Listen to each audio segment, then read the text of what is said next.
Hey everybody, DM Jim here, and welcome to a new episode of the Tabletop Engineer.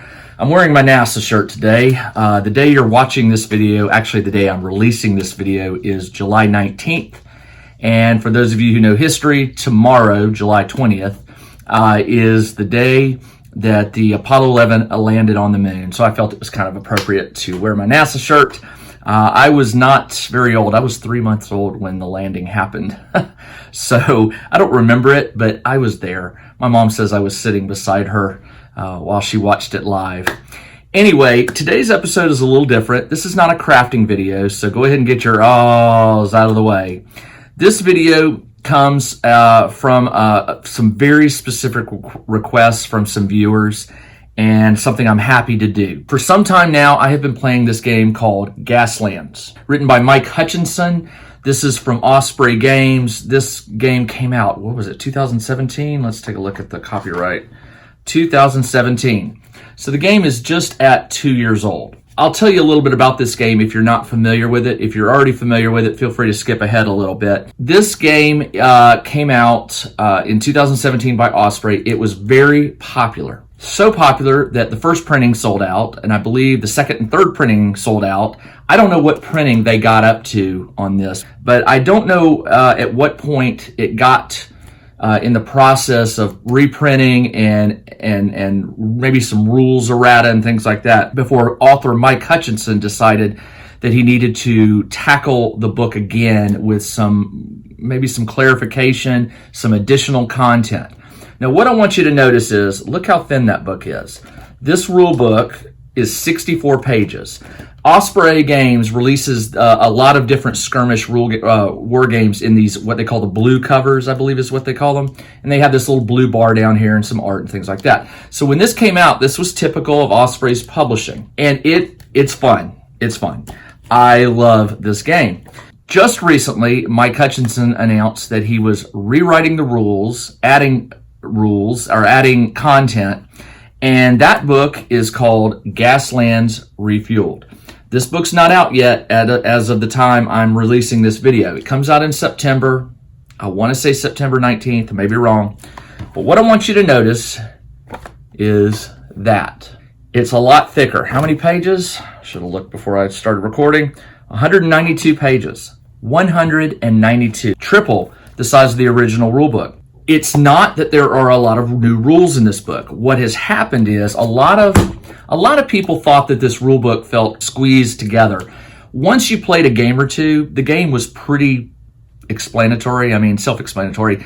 Any questions you may have had would usually resolve themselves during gameplay with just some common sense or talking with the other players. But I guess Mike felt that there were some areas that could be further enhanced with some clarification and maybe some cleaning up of the rules, some nerfing or buffing of various vehicles. He began working on that. At the same time, he was releasing free updates or expansions, extra content as PDFs, and he has now incorporated, I think, most of that into this book as well. So what I'm going to do in this video is I'm going to do a top down with the camera. I'm going to go through the rule book, not page by page. That'll take forever, and also not fair to Mike. I don't need to show you guys every page. He needs to sell rule books. But I will go over some of the key areas in this new book and show you some of the new artwork and how things are laid out and explained, because he's done a very good job of cleaning the book up and making it much faster and easier to read. Now, before I get to the rule book, let me give those of you who do not know about Gaslands a real quick overview. The game it's a vehicle combat game that is played on the tabletop. Now, years ago, back in the 80s, there was a game released called Car Wars. I played that game way too much. It used little chits, 1-inch long chits that were bird's eye view of a top of a car or 18-wheeler or motorcycles. And you moved them on a grid, a 1-inch grid that was divided into little, I think, 1/10 of an inch or 1/8 of an inch, I can't recall. And the rules, basically, you rolled dice and you fired weapons and you had armor and you could customize your own vehicle. We played it and we loved it. But looking back on that game now, after having played Gaslands, what I am so more pleased about with Gaslands is the speed of the game. A game of Car Wars could last hours, and you might have your car only move 5 to 10 inches, maybe a foot and a half max during that game if you were going straight and just firing weapons. And then if you were doing turns and maneuvers and stuff like that, it required further, in my opinion, more complicated rules than what we have here.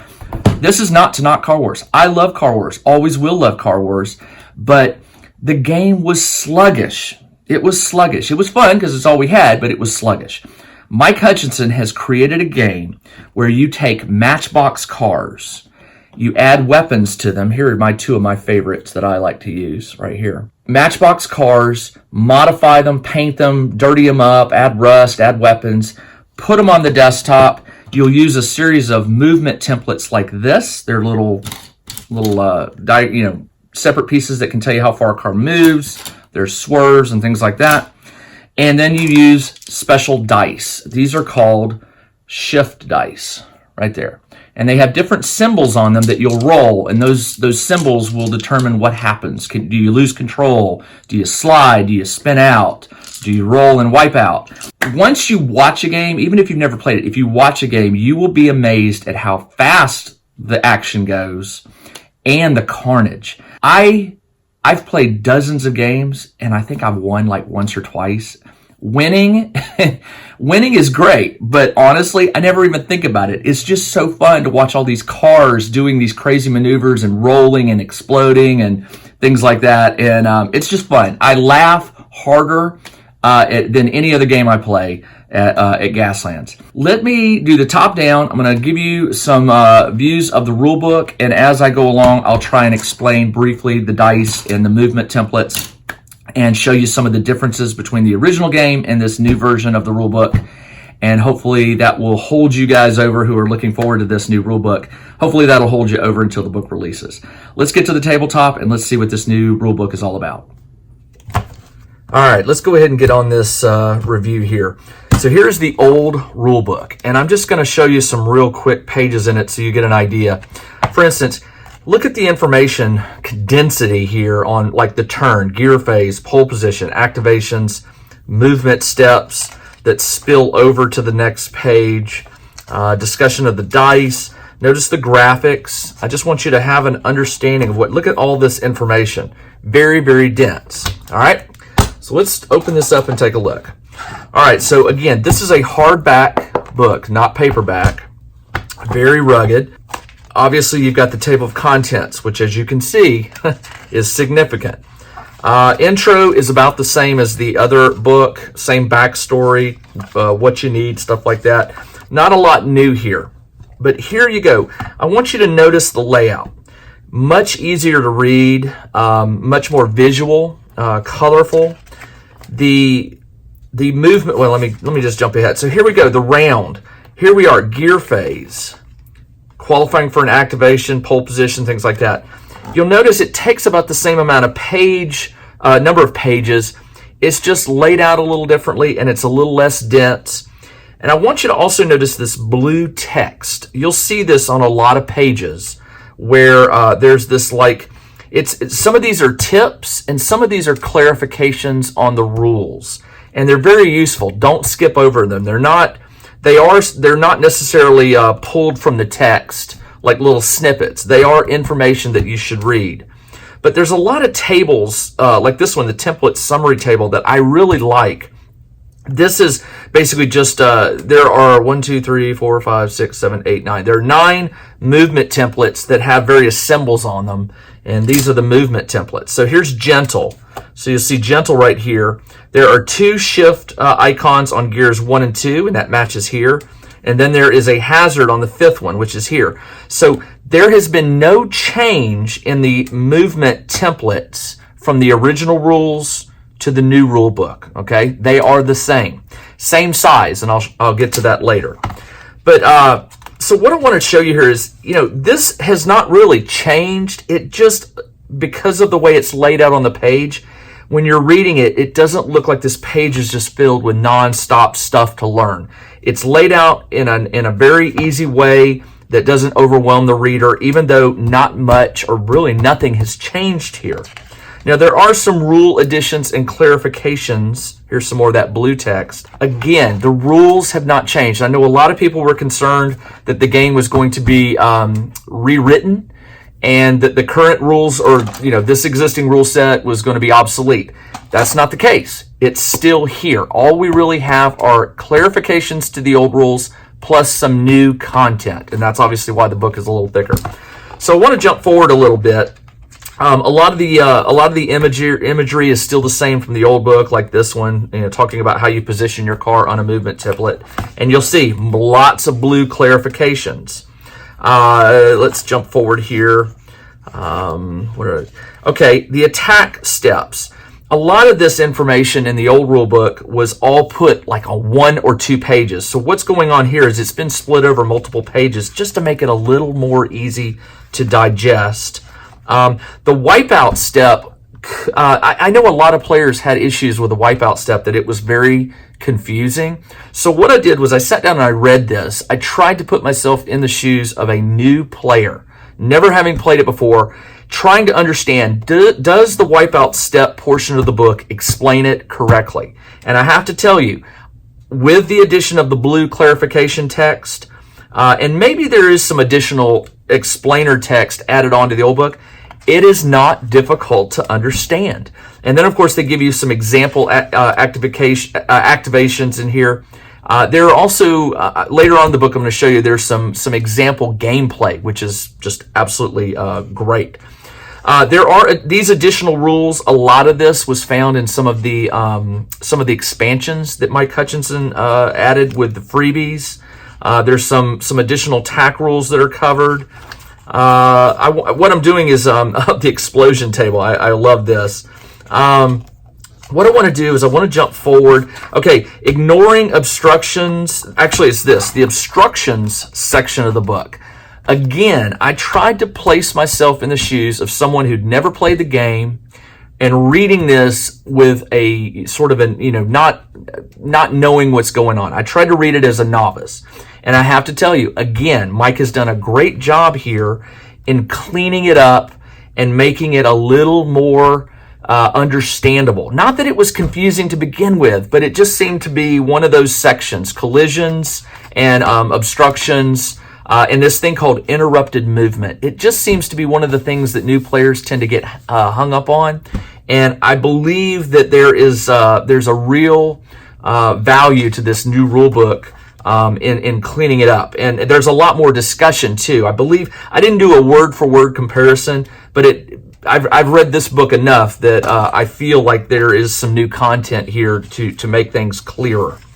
I want to jump on collisions. This is another one. Collisions is one of those things that novices tend to get a little stuck on. And the reason being is, let me show you an example. A lot of times, you'll be playing and the rules will have cars continuing in a direction and players get confused with it because the game logic does not match the real world logic. We're playing a game here, so the laws of physics on these little toys is not going to be the same.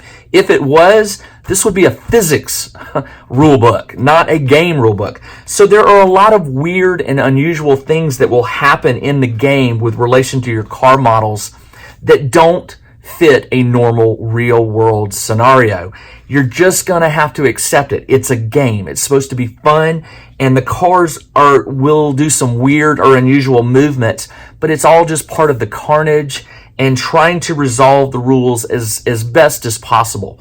You cannot simulate real car combat using toy cars and collisions that involve weight and force and speed. You can't do it. It would be impossible. So what you have to do when you're reading these rules is sort of set aside the concept of reality and accept that it's a game and that there are going to be rules that sometimes are a little unusual. And you'll find that a lot in the collisions section. There's a lot of weird things that can happen when 2 or more cars come together in the game. Because it's a turn-based game and one person is moving, then another person is moving, and it's not happening all simultaneously, that produces some awkward moments where the players in question have to put their heads together and use the rules to judge where the cars end up and who takes damage and stuff like that. What I want to do right here is, here's an example of play that was thrown in here. Setting up a game. Okay, let's get to the meat of it. Creating a team, you're going to choose a sponsor, building a vehicle. The building rules, let me show you this. In the old rules, Mike has basically taken the old rules of how the cars, how you build your vehicles, and he sort of split it up. Like, for instance, here in the old rules is the table for all the vehicle types, and they're all in one setting. Here, he's broken it up into basic vehicles, which are your buggy, car, performance car, truck, heavy truck, and bus. But flip the page, and you get to advanced vehicle types, which here's where you find your bike, your drag racer, gyrocopter, monster truck, war rig. Some of this stuff comes from, again, the expansions, the free PDFs that Mike released later. But a lot of it was here. It's just been moved around. Same with the weapons. Let me get to that. So here are just 4 basic weapons. You could just run a game using just the basic vehicle types and the 4 basic weapons and have a great game. You know, machine gun, handgun, heavy machine gun, and a minigun. You could do this and have a great fun game, and it would get you your first time at the table, and you won't have to worry about all these advanced weapons, which are on the next. Well, this is the advanced vehicles. Let me show you the advanced weapons. So, as you can see, you've got quite a few advanced weapons, whereas in the original rulebook, here is all the weapons you had. All right, so there are new weapons here. There are some new rules related to the weapons that are covered in the following pages. Each of these unique advanced weapons gets its own discussion so that you have a better understanding of what's going on there. Crew-fired weapons. Now, in the original rules, all the crew members had a handgun, but there are rules now for additional weapons that you could put in your driver's hand, for example, or a gunner's hand. And again, some of this was in the free expansions and some of it was in the basic rule book. So those of you reading this rule book who have played the first game, you may look at some of this and go, oh, that's new. Well, it could be new, or it could have been that you just didn't get the PDFs that Mike released with some of this new content. Additionally, some new dropped weapons that may surprise you. The weapons are really interesting. Well, as I mentioned, you could just stay in here with the basic vehicle and the basic weapons and play a great game. Everybody would have fun. You don't have to jump to these advanced vehicles and the advanced weapons, which just add a little more complexity to the game. Not a lot of complexity, just more uniqueness. All right. So the reason I say that is if you're limiting yourself to just the 4 basic weapons here, if everybody's using these, there's less likely to have to go to the rule book to look at damage and things like that. Everybody would be familiar that a machine gun does 2d6 damage. A heavy machine gun does 3d6 and the minigun does 4d6. Very easy to remember that kind of stuff.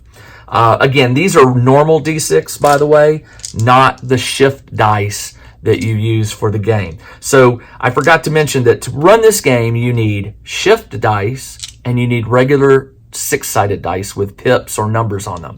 Now, there are rules in the book for how to use normal dice as shift dice. For example, if you roll a 1, that's a shift. If you roll a 2, I don't know, that may be a hazard. I've never actually had to do that. Some people, there are templates on the internet that you can find that you can print and cut out and glue onto a dice that will allow you to make your own shift dice.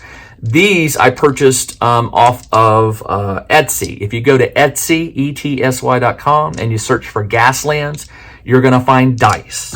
You're going to find laser cut movement templates. You're going to find all sorts of crazy things for this game.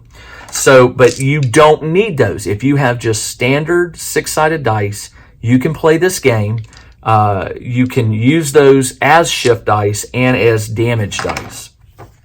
As for these movement templates, let me just go ahead and jump back here. In the back of the book, you'll see there are templates. You can photocopy this at actual size and then cut them out and glue them onto cardboard.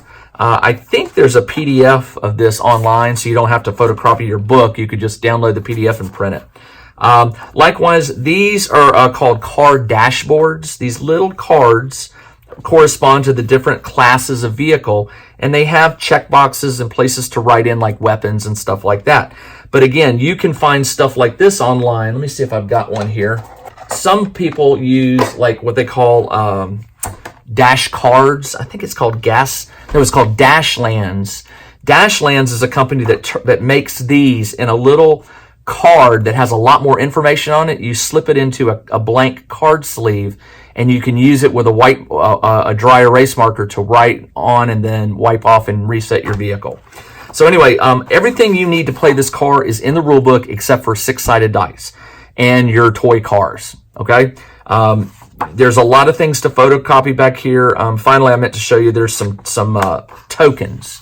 There are tokens for hazards, for tracking ammo, for tracking audience vote. These are all things that you can photocopy out of the book, glue onto cardboard, and play your first game. Or these are all, again, available from people on Etsy who are making game accessories for Gaslands available to the public. So let's get back to here real quick. So I mentioned that there are descriptions for all the different specialty weapons.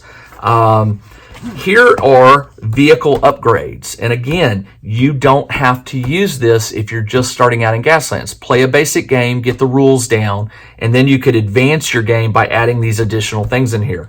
All of this was found in the original rulebook, along with some additional stuff that came from the extra content that Mike provided. We get into terrain, and the terrain rules are about the same. There is some new stuff here, such as ramps. A lot of people wanted the addition of ramps. You know, being able to jump your car just looks awesome.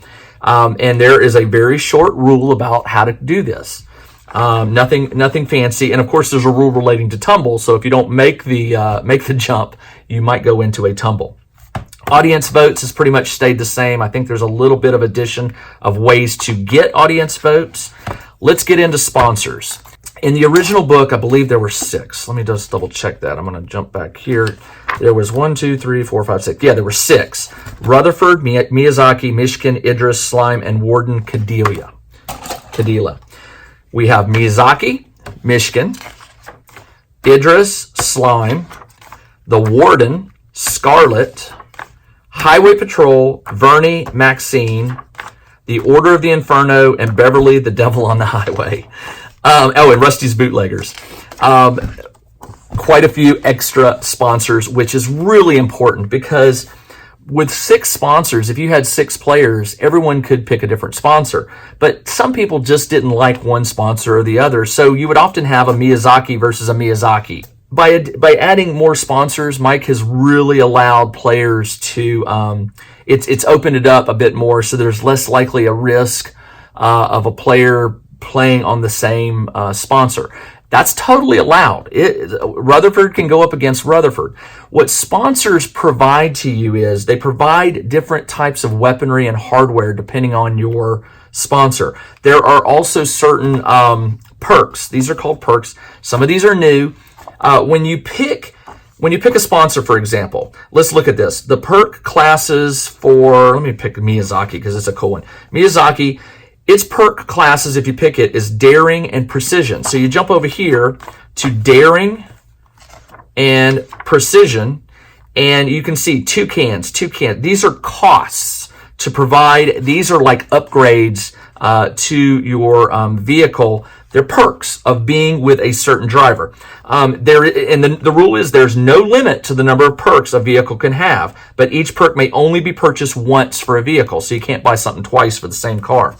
But to buy a car, you use cans, see, like gas cans. To flip back here, you'll notice that, like, for instance, just the basic car, the cost of it is 12 cans.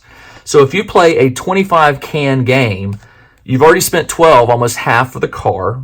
Let's add a machine gun for 2, so that's up to 14. Let's double that and make it 16. So we've got a car with 2 machine guns. Okay, so for the upgrades, I want to add extra armor plating plus 2 hull points to 4. So I was at 16, now I'm at 20. I have 5 points left for a 25-point game. I choose Mishkin or Miyazaki. I come over here to Daring. For 5 cans, I can buy the Power Slide. This vehicle may use any template except the long straight template instead of the slide template when applying a slide result.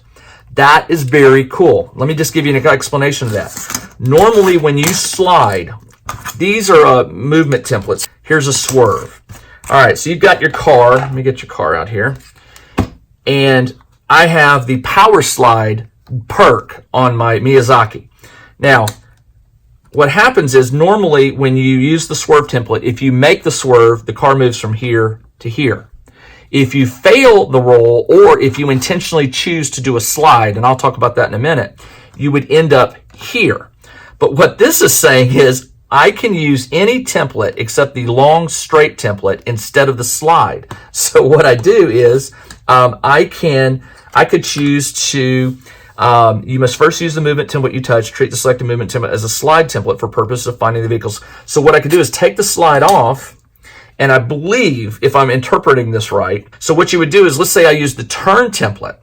I would put that here, like this, like the slide template fits in there. It's like that, and my vehicle will end up here, if that makes sense. But it says you can use any template except the long straight, which is this one. So basically, it sounds like you could put any template you want on here, including the medium, and you could end up with your car way out there. Very useful way to get away. Like, let's say there's a dead car here, and you were going to swerve into it, like this. That would be a collision. So now I could use the power slide. Let's say I roll the dice, and I choose to intentionally do a slide, because let's say I rolled a slide on the die, which is right here. You know, if I roll that, I may not want to cancel that dice. I'll talk about that in a minute. So instead, I pick the medium template because the power slide says I can use it. And now my car slides over here and has avoid the collision. I'll talk about these in a minute and how they work for those of you who've never seen this before. So anyway, that is the sponsors and the perks. And there are some new perks and some new, I love this horror one. I'm flipping through this very quickly because I do not want to show every page. That's not my point here. And Mike's got to sell the rule book, but they do cover the war rig, you know, and here's mine. I love my war rig. The war rig has the rules on movement because you've got a two-piece, you know, movement here for most of the trucks. Rules on jackknifing and some other rules here. The pile driver attack is very interesting. Now, I will tell you right now, if you're thinking of a 25 can with a truck, let me flip back here towards this, and I'll show you that a war rig, the cost is $40. So you can't even do this with a 25 can game. Even with a 50 can game, which is traditional for players who want to run 2 cars. 50 cans is typically done for 2 cars. Even for 50 cans, this 40 can war rig, you would only have 10 cans to buy weapons and stuff like that. So this is usually reserved for a much higher, much lengthier game where you might give players 100 cans or even more. The book also provides scenarios just like in the original. There's some random tables so that if you want to just roll up the random tables or random scenarios, you can.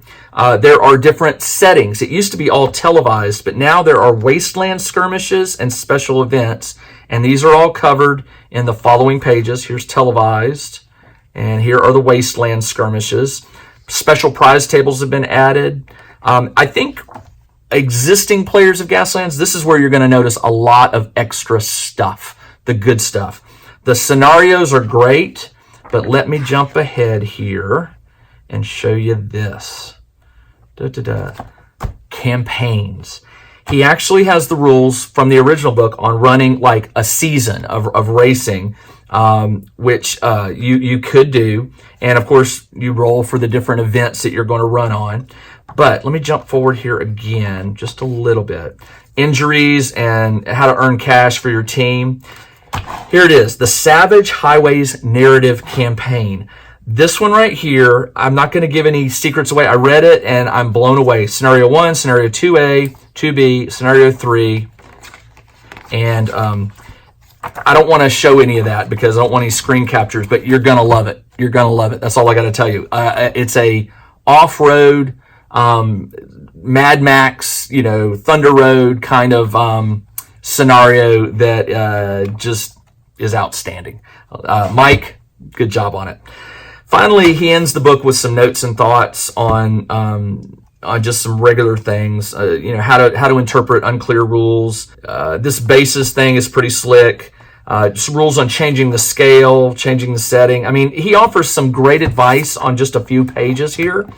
The Gaslands Facebook page is another great resource for additional scenarios, and people make their own homebrew weaponry and armor and things like that. So there's plenty to find, but the book by itself, all by itself with just the dice, is really all you need. There are on the back, it used to be the quick reference, I think was like a 1.5 sheet front and back, but now it's a little bit longer, which is okay.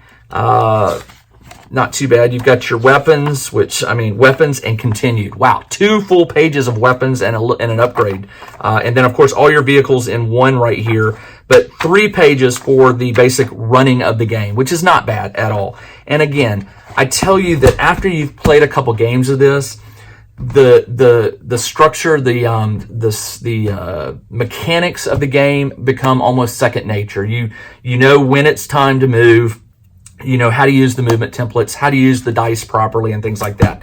I wanted to show the dice real quick just to explain one concept, because some people who've never played the game may be wondering about these dice. All right, so when a car can move in gears, the game is broken into 6 phases. Each phase corresponds to gear 1, gear 2, gear 3, gear 4, gear 5, gear 6. Within a phase, you may move and attack. All right, and whether a car can move or attack depends on what gear it's in and what phase it's in. So initially, all cars are in gear 1. So during phase 1, all cars will move. Gear 1, phase 1. You cannot move a car during a phase if it's not in that gear or higher. So if this guy stays in first gear and I don't do a shift up to second gear, when the second phase hits, I won't move this car. All these other cars that may have shifted up, they will get additional moves. Okay? I also won't get an attack option. You can only attack during the movement, or if you have the movement phase. So when these guys are getting up ahead, I may be in a slower gear, but I'm not going to have a chance to activate this vehicle. I have to keep him gearing up. So how does that work? Well, what you do on your movement phase is you may choose to roll a number of dice. Typically, it's 1 to 5. I think there's one card that can roll up to 6. You don't have to roll your maximum. You can roll 0. You can roll all. But for most cards, it's 5. So if I roll the dice, options include slide, spin. I can't believe I did that on the first shot. Shift, and I'm going to turn this one to a hazard. Okay? There are your options. Slide, spin, shift, and hazard. Let me explain these. When you get too many hazards, you lose control of your vehicle and you wipe out. And there are all kinds of bad things that can happen. May not be bad. You may slide into somebody and cause them to come to a dead stop, which could be a good thing for you. Typically, though, collecting hazards, not a good idea. Spins and slides. Well, when you move, let's say you move, if you have a spin left over, and I'll tell you what I mean by left over, when it ends, you have to spin that car up to 90 degrees in a direction. So I could choose to put it there, however I want to do it. But it's a spin, and it's not considered a good thing to do. If you roll one of these, a spin or a slide, that do not get canceled, you get a hazard token. This also gives you a hazard token. So remember, don't collect hazard tokens. So how do you not collect hazard tokens? You use the other symbol, the shift. Every shift you roll can be used to do things. I could use 1 to shift up. So he was in first gear, right? So I used a short movement template, and you'll see 1 and 2 on here. I don't know if you actually can, but there's a 1 and a 2 that are highlighted, all right? And that tells me that I can use this short template if I'm in first or second gear.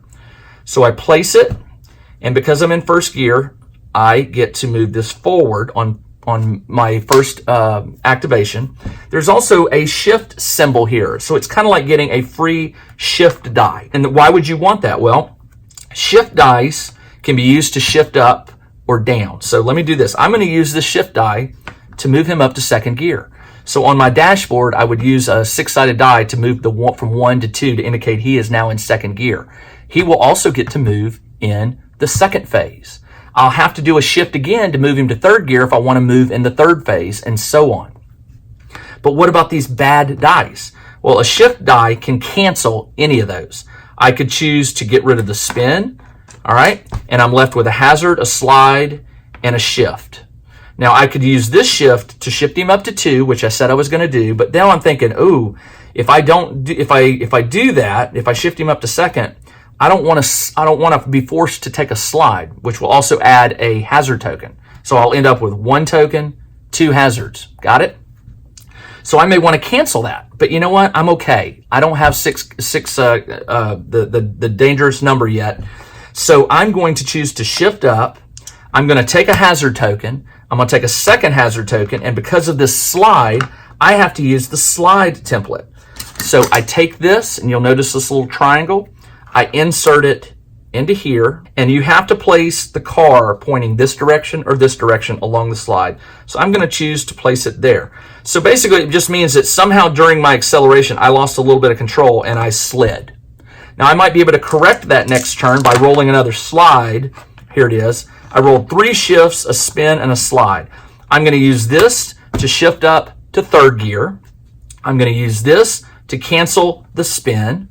And I'm going to use this shift to, I could shift up again if I wanted to. Now, every time you shift, you gain a hazard token, by the way. But now I want to use this slide token. So maybe what I did this time was I chose to intentionally use that slide so that I could correct my position. Does that make sense? It goes really quick. You have all these different templates here that you can do, like hairpin turns, swerves, a gentle turn, a hard turn, and I don't know if you can see it, but there are always numbers on here that are that have a solid border around them, and that tells you whether you can use a template in a certain gear. Because the 4, 5, and 6 are not on here, I cannot use the hard movement template if I'm in 4th, 5th, or 6th gear. And now the final thing is you'll notice there's a hazard symbol on the 3. If I'm in 3rd gear and I choose to use this, I automatically gain a hazard token. But if I did it in 1st gear, notice I get a shift icon, which means it's like an extra shift die that I could use to do something. That's the basics of movement. I'm not going to get into the combat portion. That would just take too long. But I hope you liked this basic coverage of the Gaslands Refueled new and improved rulebook. I will tell you that I have had so much fun with this original rulebook. Even if Mike didn't release this, I would still be playing this because as it stands, this is just an outstanding, fun skirmish war game. And it is a skirmish war game. You're using miniatures on a tabletop with dice and some other game mechanics. So it is a skirmish. It's called vehicular combat, but it's a skirmish war game. But now that this is being replaced with this, I believe this is going to open up the game to a whole bunch of new players. Plus, the rulebook has provided additional content with weapons and special abilities and sponsors and perks and scenarios and stuff like that. If you're an existing Gaslands fan, I can't imagine why you would not want to get this. It's just that much of not an improvement over the original, just it's all the bonus material in one place. Now, if you've got all the PDFs that Mike has released and some of the rules errata, you can keep playing this original version with the PDFs, and you'll have probably 90, I'm guessing here, maybe Mike would know, but 90 to 95% of what's in this rulebook. I do believe, and I can't point it out, but there is some stuff in here that is totally brand new to the book, but it's not substantial enough to call this a brand new rule book or a Gaslands 2.0. This is still the original Gaslands rule with enhancements and new content to make the game even more fun. The game is supposed to be out, or the book is supposed to be out in mid-September. Somebody had asked about the price of the book. I don't know how Osprey Games does that. I will tell you that the cost of the book on the cover is US $30, Canada $40, UK £20. Depending on where you get it, you may be able to find it cheaper or not. If you play the game at a local game store, this is just my plea. I try to always buy my game material at the game stores in which I play. Now, I play war games at one game store here in Atlanta, and I play D&D at a different store. So I tend to buy my D&D stuff at my D&D game store, and I play the war game stuff at my war game store. But that's not a hard and fast rule for me. What I basically am pleading for you to do is do your business, if you can, at your local gaming store. Show them your support, because chances are they provide you tables and chairs to sit down and play your games at, and they provide a place for your opponents to come. Yeah, you could order this online or order it from directly, probably from Mike, and he would probably appreciate that. But I would tell you that if you want to get a copy of this on September 19th, try to see if your local gaming store will be carrying it or can get a copy, and grab it from them. You'll be doing Mike a favor, and you'll be doing your local gaming store a favor. All right, that is all I have. I will be doing some upcoming video of some combat cars for Gaslands in the very near future. Okay, before I finish up here with the Gaslands rulebook, I wanted to mention a few extra things. I have a Facebook page for the Tabletop Engineer. I welcome you to come and join it. I discuss and we just post things related to all the different types of games that I enjoy, as well as my fellow members enjoy playing.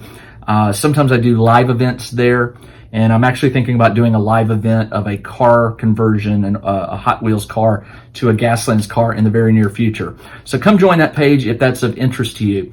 Bexham's Bizarre Crafters, Gaming Crafters magazine comes out on the 1st of each month.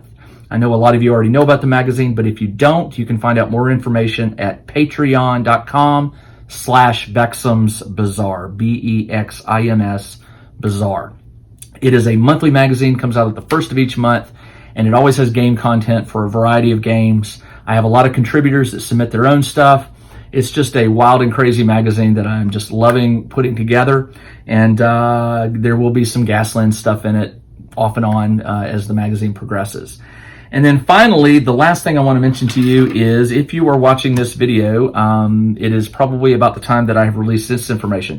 If you are playing the Ghosts of Saltmarsh game for Dungeons & Dragons, which is one of the latest adventures that Wizards has released, you might be interested in buying one of these for your bag. I used to collect travel patches when I traveled, and I made this Saltmarsh patch. It is an iron-on. You could still sew it, but it's got the material, that sticky material glue, to iron it on. I had these made. I have a limited number of them. I've been selling them on the Facebook page. I have enough left that I can make this announcement to the world, but I have a limited quantity, and I'm probably not going to order any more, at least not for the foreseeable future. If you're a DM and you want to get some of these for your players, feel free to order as many as you like. $10 to my PayPal address. I will send you one. That includes shipping. And if you want more, if you want 5 or more, they go down to 8 per patch. So if you order 5, that's just what 8 times 5 is $40. It's a great little patch. I'm very proud of it. And I've already given away quite a few here in Atlanta to some players and DMs that I know, but I've kept enough back that I can make them available to you. So if you want one, I'll put information in the description below where you can go to buy one. And that's all I have for this week. This is DM Jim. Thanks for joining me as I went over this Gaslands Refuelled rulebook and explained some of the concepts of the movement templates and the shift dice. I hope I have piqued your interest in Gaslands. If you are not playing it, it is fun. You really have to try it. And if you are an existing Gaslands player, you already know how fun this game is, and I'm sure you're very excited to get this new rulebook in your hands. So until next time, I'll have another video for you next Friday. This is DM Jim. Take care. I'll talk to you next time.